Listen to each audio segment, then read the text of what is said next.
এখন আমি পাস্তা বানাবো। আমি এখানে কিছু জিনিস প্রিপেয়ার করে রেখে দিয়েছি। পাস্তা বয়েল করে রেখে দিয়েছি। এখানে মাশরুম ভালো করে গরম জলে ধুয়ে কেটে রেখে দিয়েছি। এখানে আছে রসুন কুচি, এখানে আছে পেঁয়াজ কুচি, আর কিছু প্রিপারেশন করে রেখে দিয়েছি। তো চলো শুরু করি।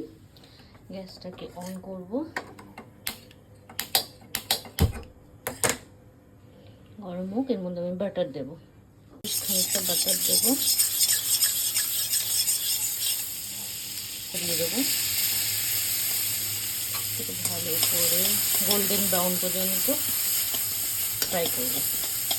অনিয়ন দিয়ে দেবো, এটাও গোল্ডেন ব্রাউন পর্যন্ত ফ্রাই হবে। তারপরে আমি মাশরুম দিয়ে দিচ্ছি।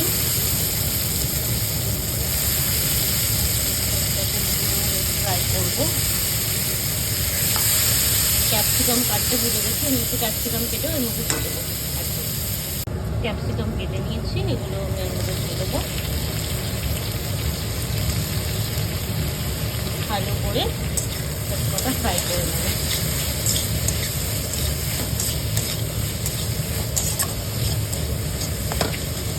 লবণ দিয়ে দিলাম।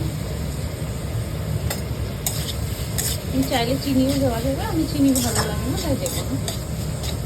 আমি একটু ডার্ক সোয়া সস দেবো, এটা অপশনাল।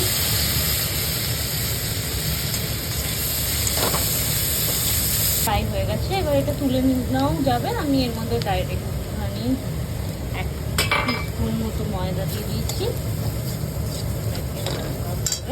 ফ্রাই করে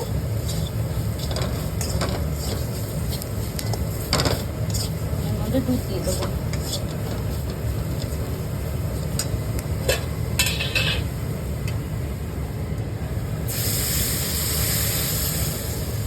হোয়াইট সসটা বানিয়ে নেব।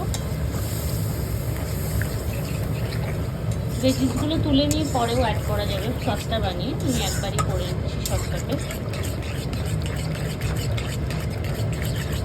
ভালো করে নাড়তে হবে, নয়তো ময়দাগুলো জমাট বেঁধে যাবে।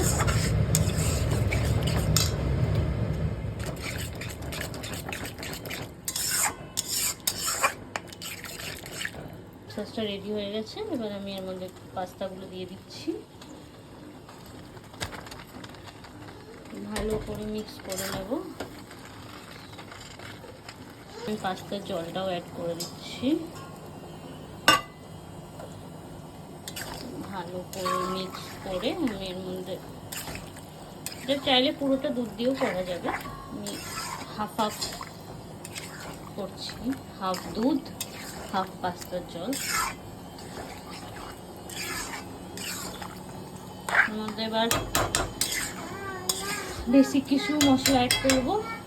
লবণ, অরিগানো, চিলি ফ্লেক্স, এগুলো অ্যাড করে দিয়েছি। আমি বেশি ফোটাবো না, কারণ এটা আমি মাইক্রোওভেনে দেবো। তো আরও কয়েকটা জিনিস অ্যাড করে আমি এটা মাইক্রোওভেনে দেবো। এর মধ্যে এবার দেবো আমি কিছু সস। মধ্যে আমি মেয়োনিজ, টমেটো সস আর পিৎজা পাস্তা সস দিয়ে দিচ্ছি।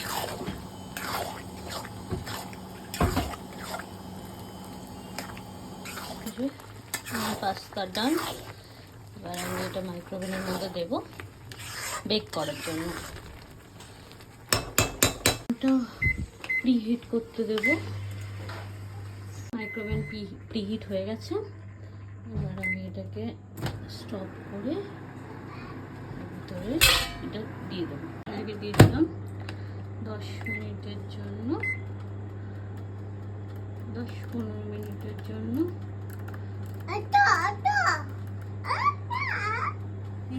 এটা কি খাবে? জাহ্নবী কি খাবে? পাস্তা খাবে?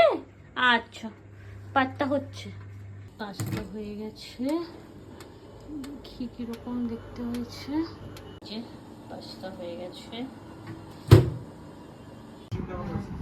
পাস্তা।